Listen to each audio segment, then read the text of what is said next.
Air Canada qui venait d'acheter, proposer d'acheter Air Transat.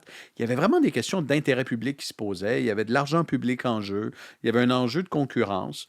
Le PDG d'Air Canada nous avait dit, je vais vous accorder une entrevue.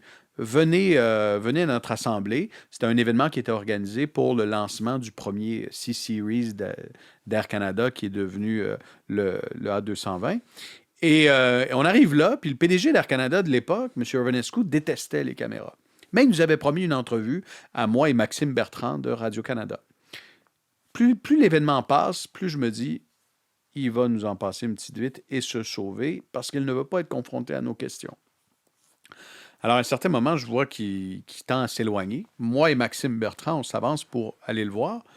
Et un de ses gardes du corps nous repousse physiquement, au point de pousser Maxime, qui à l'époque avait réagi, avait crié.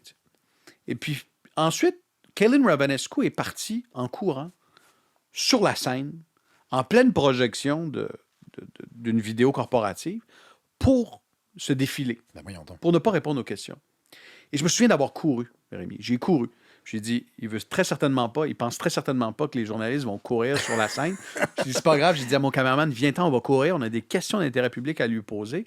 Et pour une énième fois, il essayait de se défiler.